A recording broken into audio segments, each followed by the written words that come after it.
Phone करून मला विचारलं, "काय हो, तुम्ही आमच्या घराच्या बाहेर बसून लिहिता का?" टोकाची भांडणं दिसेल. It's a love story. सासू-सुनेची लव्ह स्टोरी. की खरंच आम्ही आमच्या मनात बोलतो. पण हे तुम्हाला कसं कळतं? कारण आमच्या सोबत जे वावरतात त्यांना सुद्धा हे कळत नाही. तुम्ही जो आत्ता ट्रेलर बघताय, हं. माझ्यामध्ये ट्रेलर हा 5% अहो. 95% तर तुम्ही सिनेमा 16 जानेवारीपासून जेव्हा बघाल तेव्हा तुम्हाला जाणवेल. काय आता मला नेहमी असं मला सगळेच म्हणतात, की बायकांच्या मनातलं केदार शिंदेना कळतं. कुठल्यातरी एक ठिकाणी तुम्हाला असं वाटायला पाहिजे, की मी इथे ना कंप्लीटली विवस्त्र होईल आणि मी सरेंडर होईल तिथे. आज मी जे काही करतोय, जे काही माझ्यावर संस्कार आहेत, ते माझ्या आजोबांचे आहेत आणि त्याचा मला नितांत अभिमान. मला खरं तर बायकांचे सिनेमे करण्यासाठी मी उत्सुक असतो, पण ना बाईपणचं एवढं भव्य-दिव्य यश झाल्यानंतर मी थोडा साशंक होतो, की करावी का आता बाईची कुठली गोष्ट सादर? स्त्रियांचे वेगवेगळ्या समस्या असतात, त्या एंटरटेनमेंट पद्धतीने मांडून त्यांना रिलेटेबल होतील, हा विचार मी बाईपणमध्ये पण केला. आणि आज "अगं अगं सूनबाई काय म्हणताय सासूबाईमध्ये" पण हाच विचार आहे.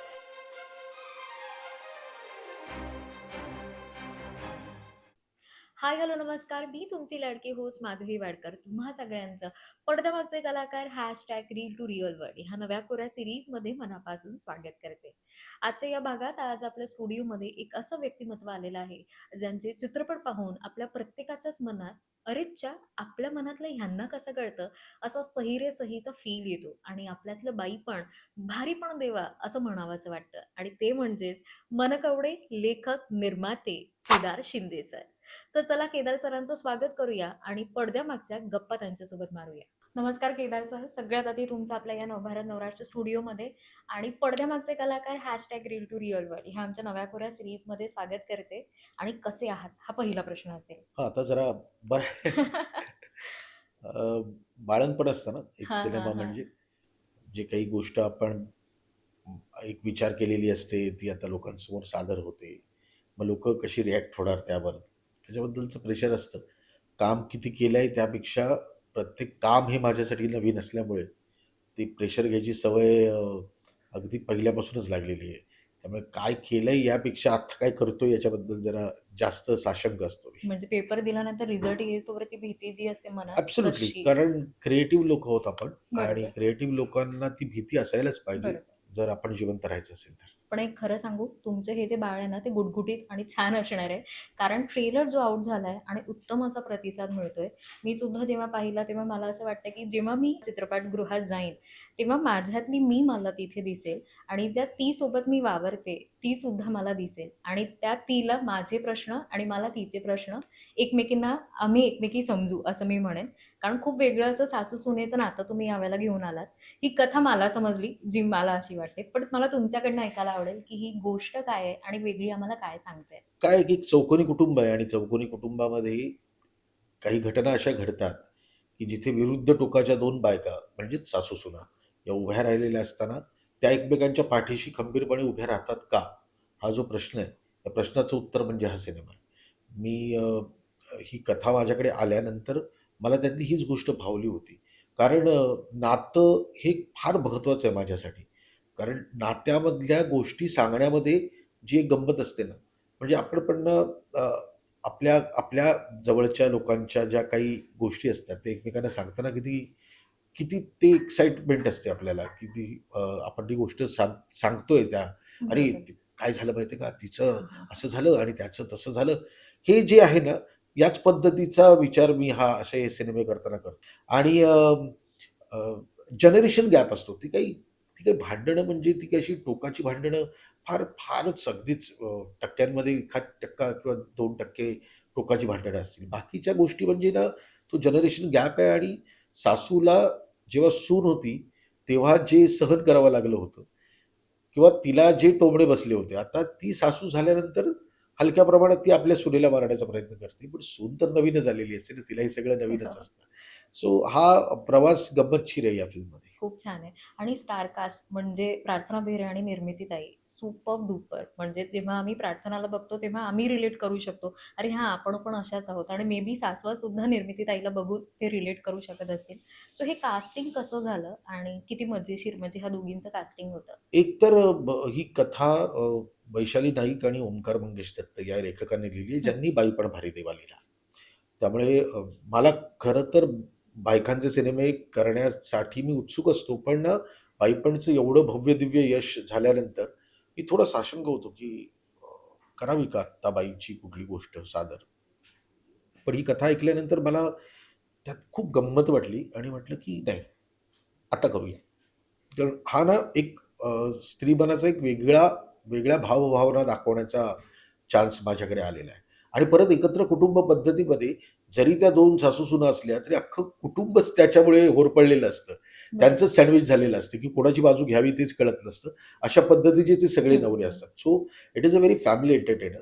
आणि कथा वाचतानाच मला निर्मितीताई डोळ्यासमोर आली. मला दुसरी कुठली व्यक्तीच आली नाही.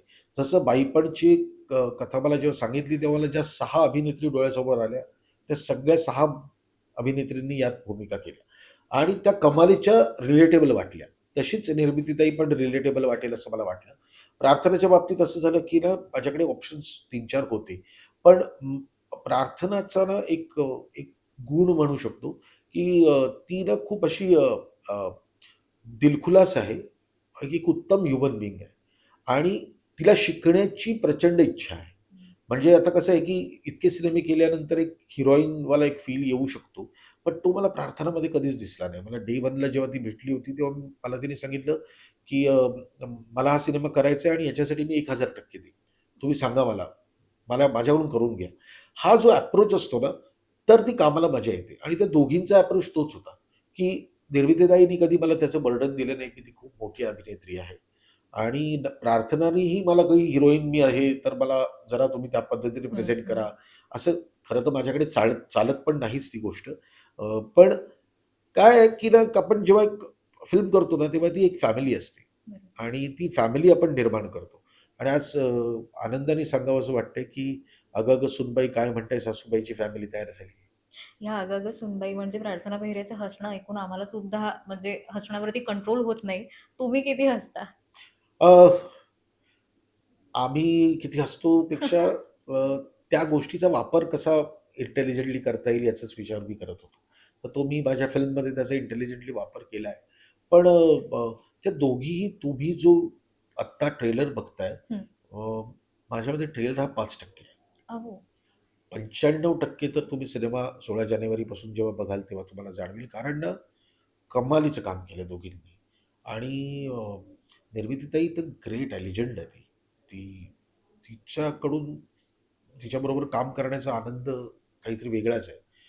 बट अशा वेळेस काय होतं ना, एक पारडं खूप जड होऊ शकतं. हो. पण प्रार्थना पण तेवढीच तोलामोलाची म्हणून उभी राहिली आहे. म्हणजे रोहित शर्मा आणि विराट कोहली 2 जर बॅटिंगला असतील आणि एक जर अग्रेसिव्ह असेल आणि दुसरा खूप टेक्निकली खेळत हं, असेल हं. आणि भारताचा स्कोरबोर्ड कसा वाढत असेल, यावेळेस आपण कशी मजा घेतो ना क्रिकेट बघताना, बस 2.5 तास ती मजा मी तुम्हाला देईन 100%. छान, खूप छान. म्हणजे तुम्ही म्हणाला हे फक्त 5% आता माझी 5% एक्साइटमेंट अजून वाढली आहे. पण 95% बघायला मिळणार आहे. म्हणजे नाही, कारण तितकं काय आहे, की हसायला. तुम्ही जेव्हा फिल्म बघाल ना, तेव्हा हां. तुम्हाला स्वतःला जाणवेल, की मी काही गोष्टी त्या मांडू शकत नाहीये ट्रेलरमध्ये किंवा त्याची एक्साइटमेंट तुमची कमी करू शकत नाही. जेव्हा तुम्ही थिएटरमध्ये जाल आणि त्या बंद काळोखात त्या थिएटरमध्ये बसाल आणि तो एक्सपिरियन्स घ्याल, तर मला खात्री आहे, की या दोघी तुम्हाला मेस्मराईज करतील. आणि फिल्मचं लेखन हं. फार अप्रतिम लिहिलेली फिल्म आहे. त्यामुळे माझे कष्ट काय एक बेस असतो ना आपला, हं. तो जर करेक्ट असेल ना, बरोबर. तर मग इमारत्या उभ्या राहू शकतात. जर लेखनाचा बेसच नसेल ना, तर आम्ही कितीही चांगले दिग्दर्शक किंवा अभिनेते आणि अभिनेत्री घेतल्या ना, तरी त्या तुम्हाला तेवढी पुरती मजा येते, की हां, छान आहे ना, हां, असं होतं. पण जर बेसच करेक्ट असेल ना, तर आम्हालाही काम करायचा हुरूप येतो. तर यात गाणी सुद्धा आहेत 5 गाणी बरोबर? आणि कोणी गायलेली आहेत म्हणजे कशा पद्धतीची लिहिली? एक गाणं त्याचं प्रमोशनल सॉन्ग आहे जे पहिलं आलं, "अगं अगं सूनबाई काय काय म्हणते म्हणते? सासूबाई." ते जे लोकांमध्ये गाजतंय आणि आता खूप स्टेप्स येतायत आम्हाला हो, आणि हो. खूप गंमतशीर आहे ती सगळी गोष्ट. ते एंड स्क्रोलला लागतं. ते फिल्ममध्ये त्याचा बॅकग्राऊंड म्हणून वापर केलेला आहे, पण ते गाणं इन्स्टॉलला लागतं ओके. अख्खच्या अख्खं. त्या व्यतिरिक्त 4 गाणी आणि एक वेगळा प्रयोग. कारण मला नेहमी त्याचं एक टेन्शन येतं, की माझ्या सिनेमातली गाणी उत्तम असतात आणि ती गाणी चांगलीच असायला पाहिजेत आणि लोकं त्या बाबतीत कन्फर्म असतात, की आता केदार शिंदेचा सिनेमा येतोय, तर त्याची गाणी सॉलिड असणार. यावेळी मी एक वेगळा प्रयोग असा केला, की ना फिल्मची कथा ज्या पद्धतीची होती, त्याच्यामध्ये मला नवीन गाणं करावंसं वाटलं नाही. कारण नवीन गाणं केलं असतं, तर ते तुमच्या कदाचित माहितीचं असतं किंवा नसतं. पण गाणं लागल्यानंतर आपण जर माहितीचं नसेल ना, थोडे आउट हं, होतो हं, फिल्ममधून. हं. तर तो एक्सपिरियन्स तुम्हाला जो द्यायचा होता, तो मला त्याच्यातून फिल्ममधून तुम्हाला बाहेर काढायचा नव्हता. स्क्रीन प्ले जेव्हा तयार झाला, हं, तेव्हा मी सारेगमा बरोबर बोललो. सारेगमा हं, मराठी हं, बरोबर आणि त्यांना मी माझी कल्पना सांगितली, की मला काही जुनी गाणी रिक्रिएट करायची, हं. जी अप्रतिम लोकांमध्ये गाजलेली असतील. त्याचा कुठलाही अपमान न करता, त्याच्या चालीला पण धक्का न लावता, जर 2026 मध्ये ते गाणं कसं ऐकू येईल, ऐकू येईल. या पद्धतीचा विचार करून. कारण मी पण संगीत घरातला माणूस आहे म्हटल्यानंतर ना मला माहिती आहे, की या लोकांनी ना ताजमहल बांधून ठेवलेत. आम्ही खरंय. त्याला विटा बांधण्याची गरज नाहीये. तर ताजमहल, ताजमहलच आहे.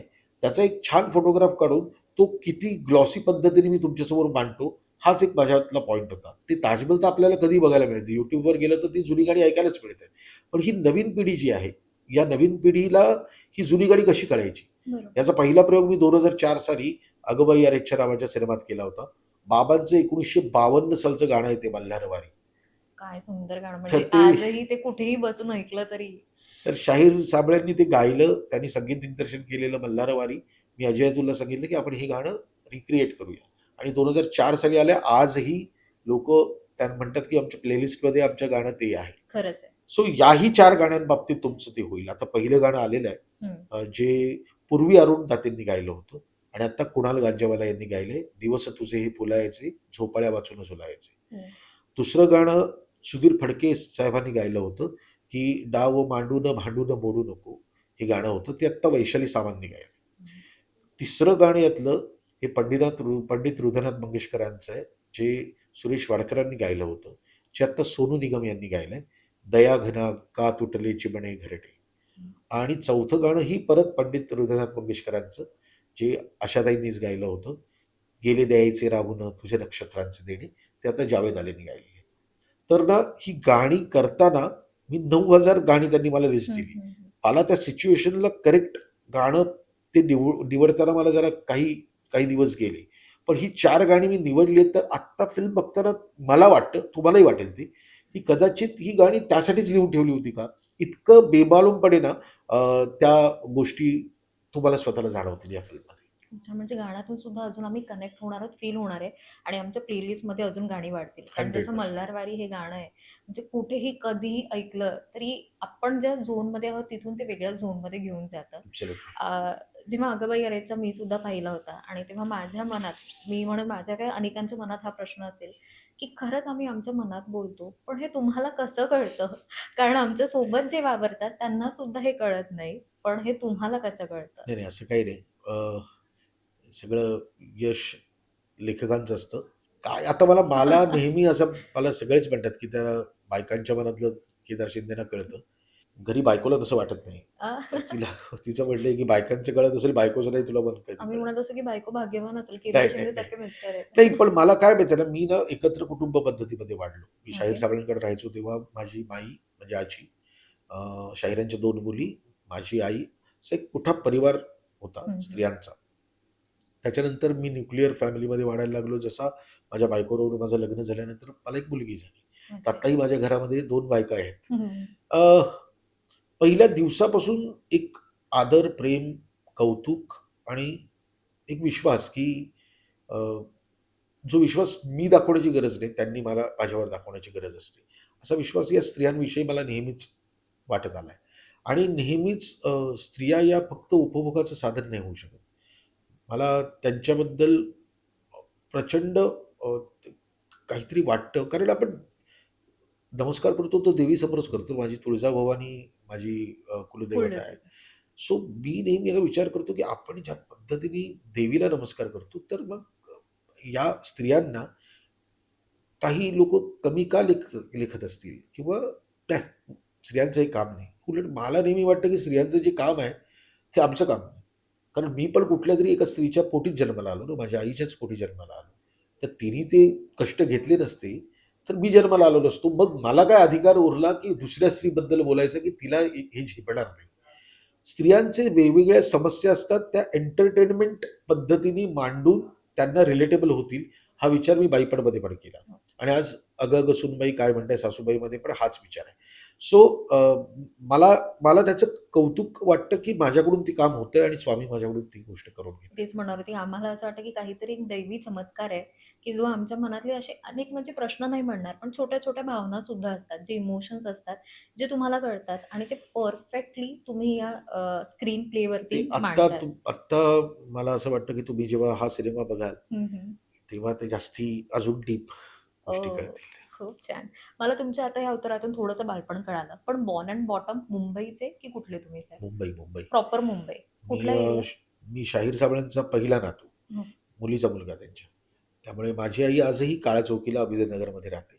पण मी अगदीच 2 दिवसाचा असतानाच माझ्या आजोबांनी मला त्यांच्या घरी आणलं आणि मग 2 दिवसापासून ते 23 वर्षापर्यंत मी आजोबांच्याच कडे वाढलो. सो आयुष्यामध्ये आयडल जे कुठली गोष्ट असेल, तर ती फक्त शाहीर साबळे होती आणि कधीच मला त्यांच्यासारखं होता येणार नाही याची जाणीव आहे. त्यांच्या नखाची पण सर नाही, कारण फारच उच्च कोटीचा कलाकार तो माणूस होता. पण आपण आपण लक्ष पण आपलं मोठं ठेवायला पाहिजे ना. बरोबर. तर मग आपण कुठेतरी पोहोचू शकतो. आज मी जे काही करतोय, जे काही माझ्यावर संस्कार आहेत, ते माझ्या आजोबांचे आहेत आणि त्याचा मला नितांत अभिमान आहे. साहेब तुमच्या गोष्टी आम्हाला आवडतात. पण तुमची आवडीची गोष्ट कोणती होती? म्हणजे लहानपणीची पुस्तकं तुम्ही वाचली असतील किंवा कादंबऱ्या? मी आर. एम. भट हायस्कूलमध्ये शिकलो. तर मी खरं इंग्लिश मीडियममध्ये होतो. पण अच्छा, आमच्या इंग्लिश मीडियम. हो. पण आमच्या घरचं वातावरण हे अगदी मराठी होतं.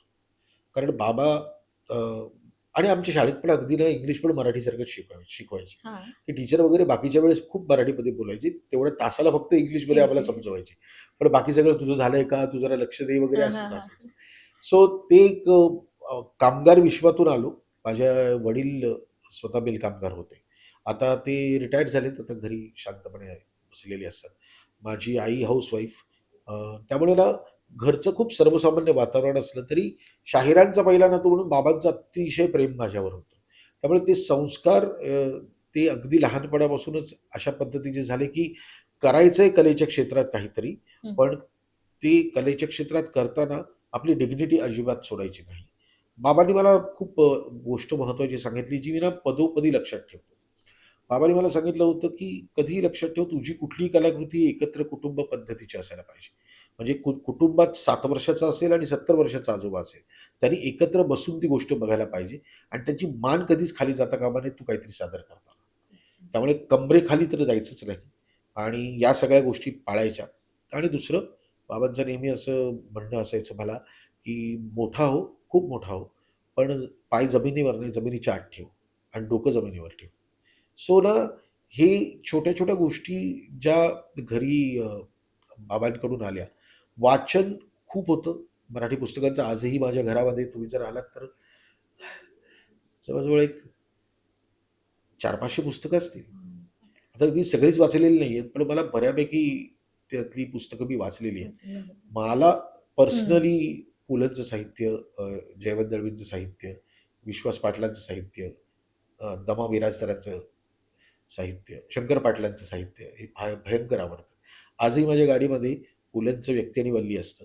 जेव्हा मला थोडं लो फील होतं ना, तेव्हा मी पुलंचं कुठलंही कॅरेक्टर वाचतो त्यातलं आणि ते मला असं खूप मनाला उभारी देतं, की खरं मी एकदम प्रामाणिकपणे सांगू, हं. आम्ही ना सगळं हे जे करतोय ना, जे काही माझ्याकडून पण काही घडतंय, या सगळ्या गोष्टी ना यांच्याकडे बघून आमच्याकडे आलेल्या आहेत. म्हणजे मला नेहमी सांगतात, की "सही रे सही" हो. नाटक मी केलं. तर "सही रे सही" मधले 4 कॅरेक्टर्स, ती डिफरन्स दिसतो लोकांना. पण हे कुठे शिकलो मी? तर हे मी पुलंच्या साहित्यातून शिकलो. त्यांचं कॅरेक्टरायझेशन बघून शिकलो. त्यांचं किती कॅरेक्टरकडे लक्ष असायचं आणि ते कसे उतरवायचे किंवा ते कसे सादर करायचे.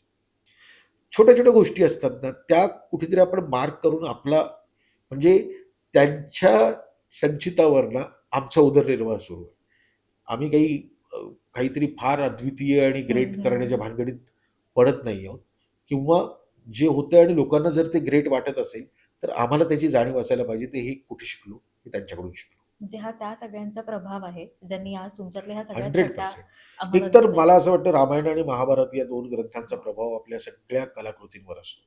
आज कुठलीही कलाकृती जी तुम्ही सादर करता, ती कुठे ना कुठेतरी कनेक्टेड ही रामायणात आणि महाभारतात असते. सो ह्या सगळ्या गोष्टी आहेत ना, या गोष्टी आपल्याकडे भरपूर आहेत बरोबर. आणि मग त्याच्यातून इन्स्पिरेशन घेऊन आमच्याकडून काहीतरी सादर होत असेल आणि ते लोकांना आवडत असेल तर आनंद आहे.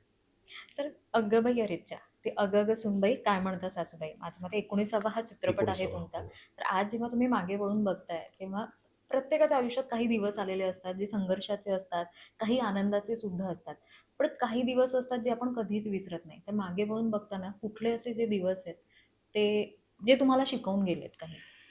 अ, मी असं समजतो, माझं माझं स्वतःचं मत आहे हे, की आम्ही ज्या इंडस्ट्रीत आहोत ना, त्यात आम्ही काल काय केलंय ना, हे फक्त ना नावापुरतं राहतं.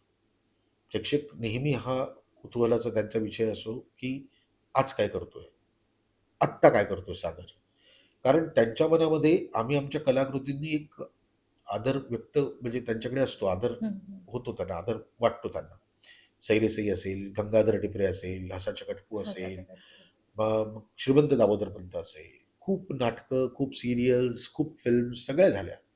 तरीही लोकांमध्ये तोच असतो, की हां, हे तर आम्ही पाहिलं. आता काय करतोस तू? तर हे आता काय करतोयस तू ना, याचं टेन्शन जास्त असतं. त्यामुळे मागे वळून बघताना मला ब मला कुठल्याच गोष्टी अशा म्हणजे आठवतात तर सगळ्याच, हं, हं. पण संघर्षापेक्षा माझं मला काय वाटतं, अ, हे तर माझं आवडीचं क्षेत्र आहे ना. हं, हं. ह्याच्यात कुठला संघर्ष आला?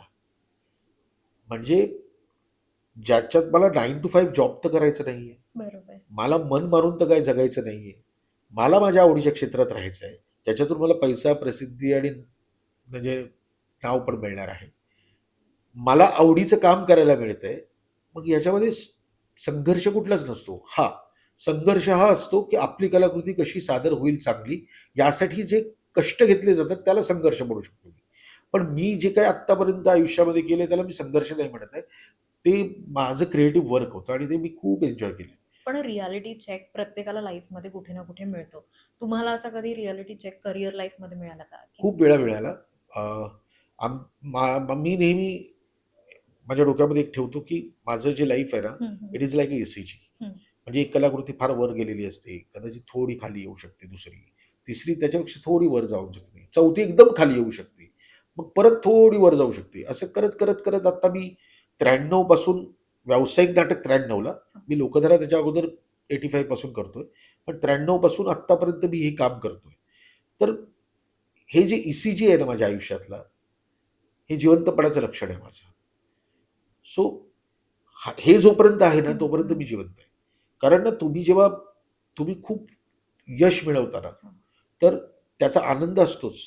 पण तुम्ही अपयश मिळाल्यानंतर जर शिकला नाहीत, की मला हे अपयश का मिळालं हं.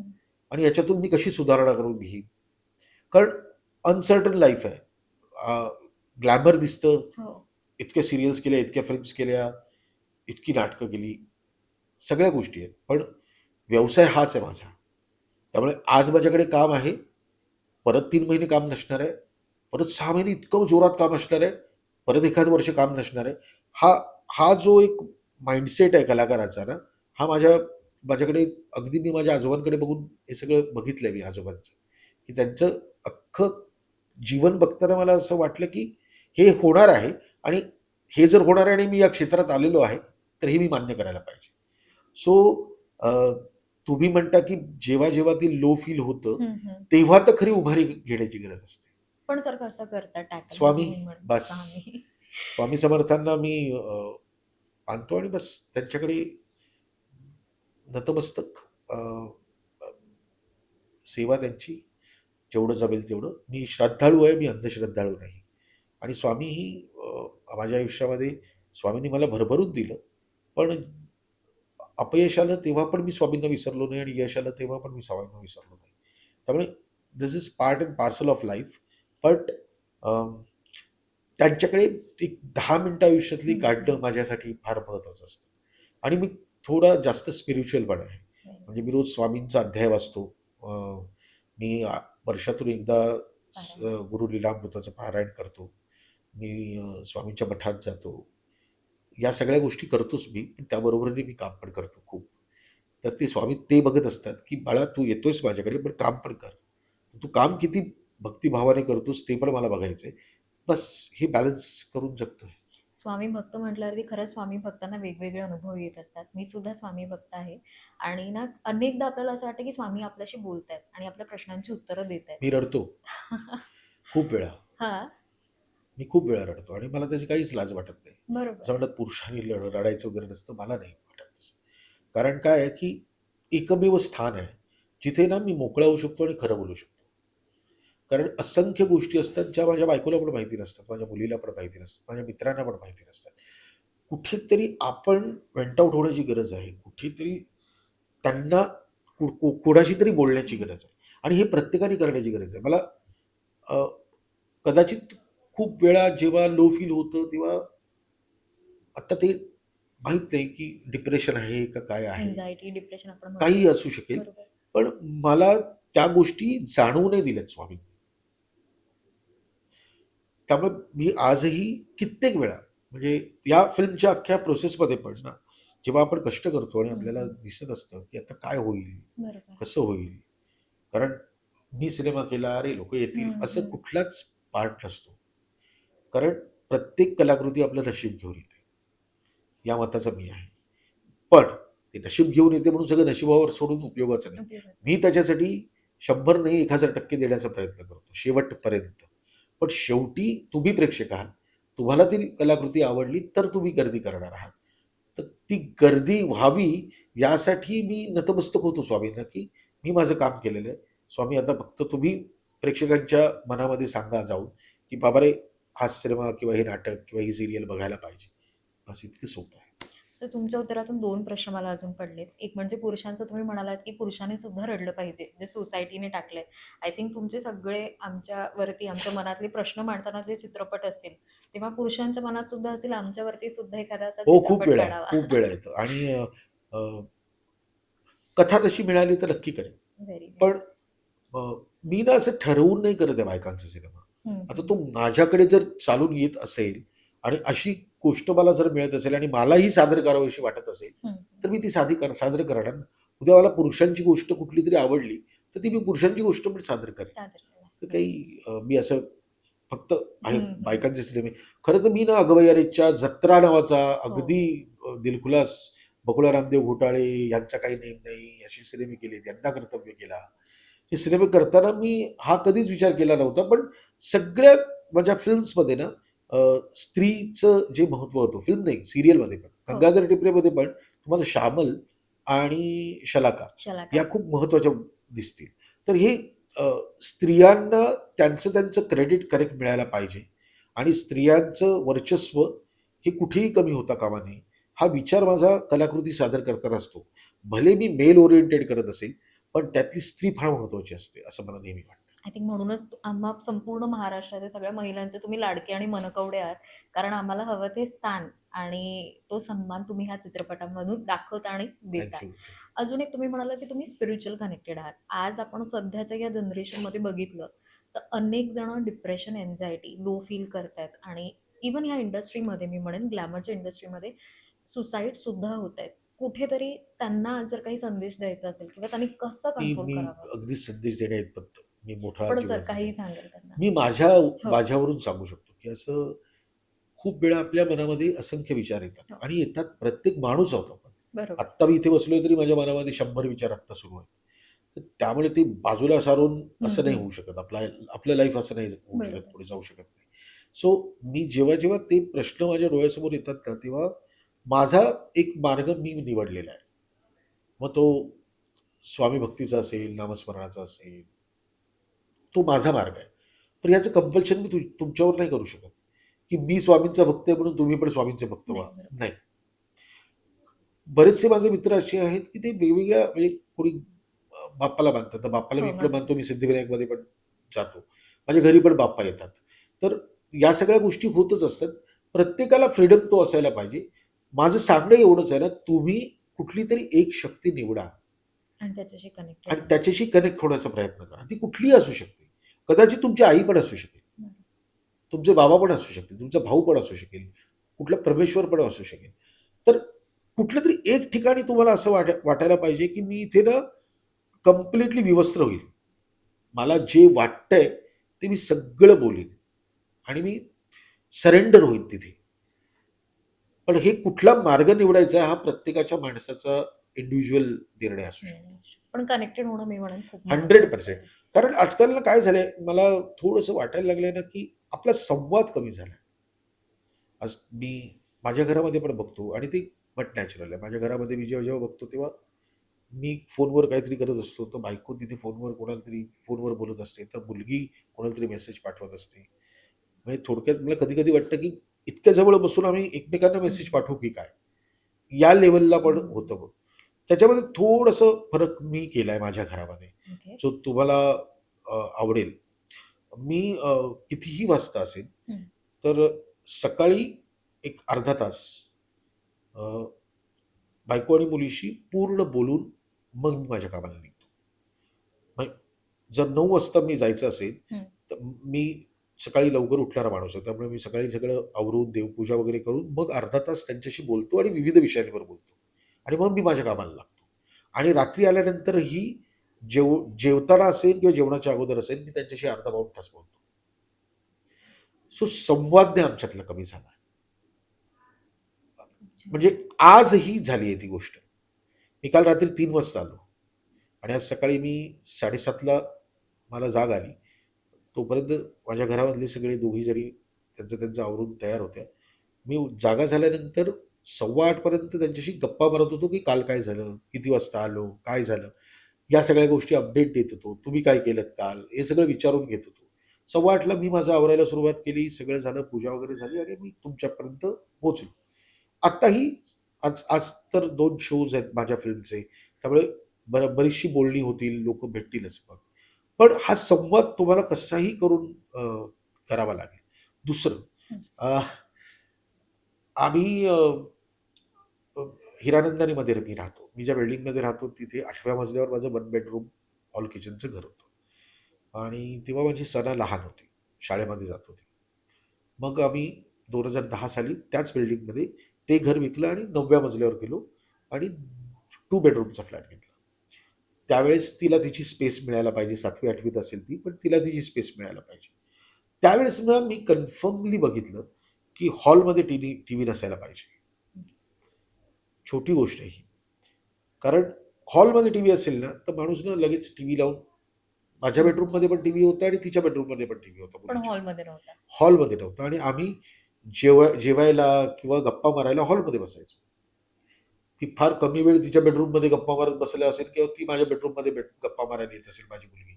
असं नव्हतं होत. ते मग हॉलमध्ये जेव्हा चर्चा करायचो तेव्हा टीव्ही नव्हता ना, हं. त्यामुळे चर्चाच व्हायची. आम्ही खूप बोलायचो. मग परत काही वर्षांनंतर आता 2023ला त्याच बिल्डिंगमध्ये 9व्या मजल्यावरचं घर विकलं आणि 10व्या मजल्यावर गेलो. वाह! अजून एक थोडं शिफ्ट आहे स्पेशियस. पुढे. आता मात्र हॉलमध्ये मी टीव्ही लावलाय. कारण माझी मुलगी आता मोठी झाली. हं. त्यामुळे आता जेव्हा-जेव्हा तो टीव्ही ऑन होतो, तेव्हा बरेचसे ओ-टी-टीचे कार्यक्रम जे मला ती सुचवते, की "हे बघा बाबा, हे खूप छान आहे." तर या सगळ्या गोष्टी बघण्यासाठी, तो एक्सपिरियन्स घेण्यासाठी थोडा हॉलमध्ये मोठा टीव्ही असण्याची गरज आहे. म्हणून ती गोष्ट केली.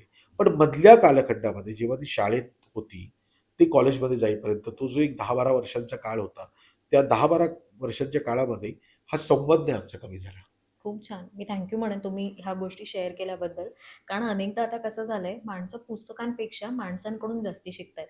म्हणजे एखादा इन्फ्लुएन्सर आहे किंवा आज ते ज्यांना आयडियल मानतात, ते कसे राहतायत आणि त्यांच्याकडनं काही गोष्टी शिकता येतील का हे असतात. आणि आय थिंक ह्या गोष्टी काही त्यांनी नाही, फॉलो पण केल्या, तरीही लागू माझं केल्या खूप तरी स्पष्टपणे मत आहे, की हा प्रत्येकाचा निर्णय आहे. निर्णय आहे. कारण काय आहे, की प्रत्येकाला स्वातंत्र्य आहे. बरोबर. ते कसं उपभोगायचं हा त्यानी तरी त्यांचं डोक्यानी त्यांचं गणित त्यांना सॉल्व्ह करायचंय. डोक्यानी विचार करण्याची गरज आहे. आपण हसा चकटफू आणि सहिरे सई हा जेव्हा म्हणजे हे दोन्ही कार्यक्रम डोळ्याच्या समोर नाटक आणि कार्यक्रम आल्यावरती अंकुश चौधरी आणि भरत जाधव ही दोन्ही नावं येतात. तुमच्या तिघांची पहिली भेट म्हणजे कधी झाली? अंकुश आणि मी आम्ही 3 वर्षाचे असतानाचे मित्र आहोत. एका शाळेमध्ये होतो आम्ही आणि आज 50 वर्ष झाली त्याला की आम्ही मित्र आहोत. भरत 85ला लोकधारामध्ये आला. तेव्हापासून भरत माझा मित्र झाला. त्यामुळे खूप लाँग असोसिएशन आहे आमच्या तिघांचं. आणि मैत्री आजही टिकून. हां, स्वामींच्या कृपेने अ, कुठलेही स्वार्थ नाही आहेत आमचे, की भरत जर काम करत असेल तर मग तो मला दिग्दर्शक बनवून घेईन किंवा मी दिग्दर्शन करत असेल तर भरतबरोबरच काम करेन किंवा अंकुश मला माझं नाव सुचवेल. असल्या असल्या गोष्टी आम्ही कधीच केल्या नाहीत. प्रत्येकजण इंडिव्हिज्युअल आहे. आम्ही उत्तम समीक्षक आहोत सगळ्या एक तिघांचेही.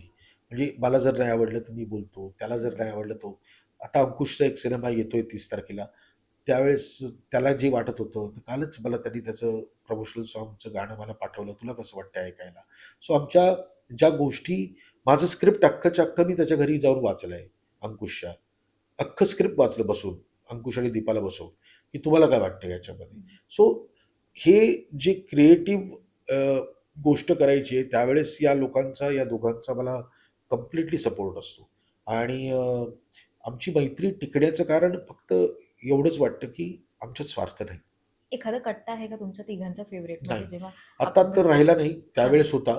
केईएमच्या समोर मिलन हॉटेल होतं. हो. त्यावेळेस त्या कट्ट्यावर कित्येक रात्र आम्ही तिघांनी एकत्र काढलेल्या आहेत. कारण तेव्हा तेव्हा काही नव्हतंच. आता ना तेव्हा ना पैसा नव्हता. तेव्हा अ, काहीच नव्हतं आमच्याकडे. आमच्याकडे खूप वेळ होता. आता प्रॉब्लेम वेगळा झालाय. आता वेळ नाहीये. त्याचं कधीतरी दुःख वाटतं, की आम्ही परत त्या कालखंडात जाऊ शकणार नाही. जेवढ्या गोष्टी आम्ही सादर केल्या, त्या इतक्या चर्चेने केलेल्या होत्या गोष्टी. मला काय वाटतंय, तुला काय वाटतंय, या सगळ्या गोष्टी आम्ही तरीही प्रयत्न करतो एकमेकांच्या बद्दल माहिती ठेवण्याचा. आणि ती माहिती आजपर्यंत तरी आमच्या तिघांमध्ये क्लिअर आहे, की भरत नाटक करत असेल तर काय आहे, कोणाबरोबर करतोय, काय करतोय. अंकुश काय करत असेल तर मला माहिती आहे किंवा मी काय करतोय ते त्या दोघांना माहिती आहे. इतकं केलंय. खूप छान. ही मैत्री अशीच राहो मी म्हणेन. तर पुन्हा आपल्या चित्रपटाकडे वळू.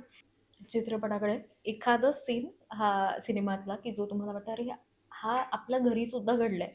कुठला नाही. सगळे कारण ते दोन्ही कॅरेक्टर्स मनस्वी देसाई आणि स्मिता देसाई म्हणजेच निर्मिती सावंत आणि प्रार्थना. प्रार्थना. एक 5 मिनिटानंतर तुम्ही निर्मिती सावंत आणि प्रार्थना बेहरे ही नावं विसरून जाणार आहात. कारण 5 मिनिटानंतर जे घडतंय समोर ना, ते खूपच रिलेटेबल आहे. अशा गोष्टी पण हीच तर गंमत असते ना. मला गंगाधर टिपरे करताना कित्येक लोकं मला फोन करायचे. तेव्हा मोबाईल नव्हते, घरी फोन होता तेव्हा. आणि तेव्हा महिन्याला 4च एपिसोड होते. त्यामुळे हो, वेळ हो. खूप असायचा. मग लोकं फोन करून मला विचारायचे, "काय हो, तुम्ही आमच्या घराच्या बाहेर बसून लिहिता का?" म्हटलं, "का?" "सेम आमच्या घरी ना आज सकाळी अशीच गोष्ट घडली होती.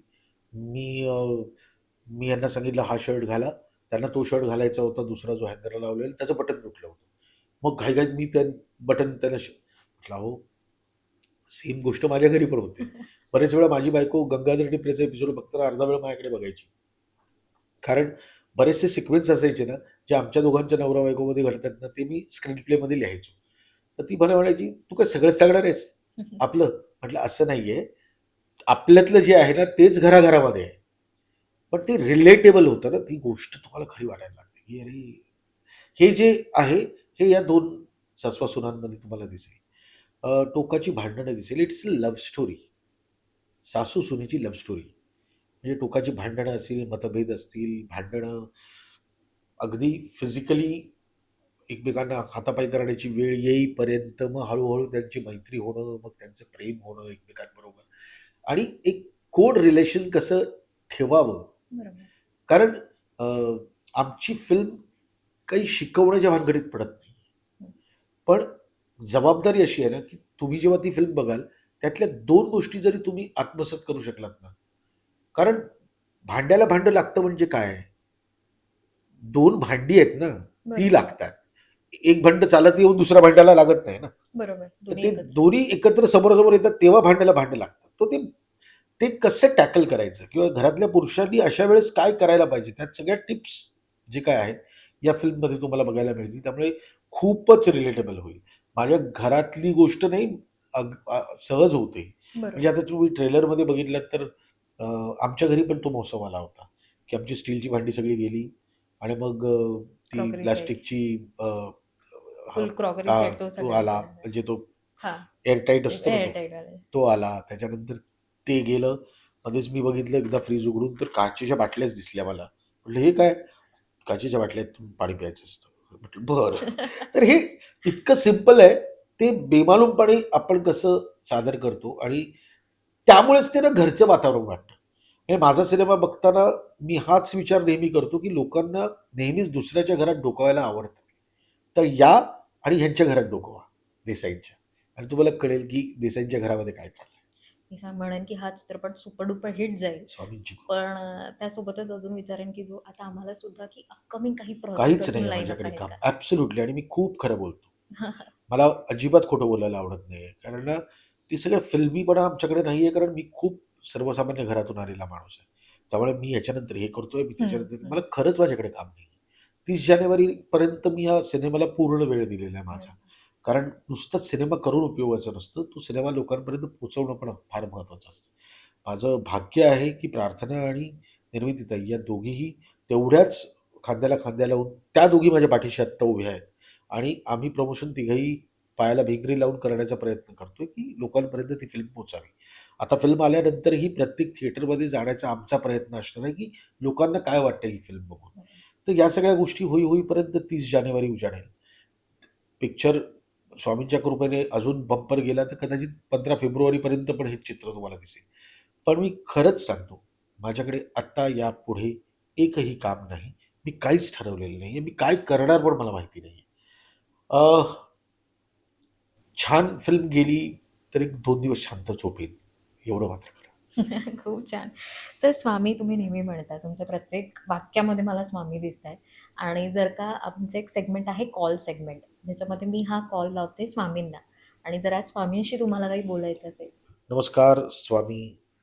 मी खूप बोलतो आणि मी खूप वेळा तुमच्यासमोर माझं गाऱ्हाणं मांडतो आणि मी खूप वेळा रडतो. तुम्हाला सगळंच माहिती आहे. पण मी आज खूप मनापासून नेहमीच तुम्हाला ती प्रार्थना करतो. पण आज ती जास्तच करेन मी प्रार्थना.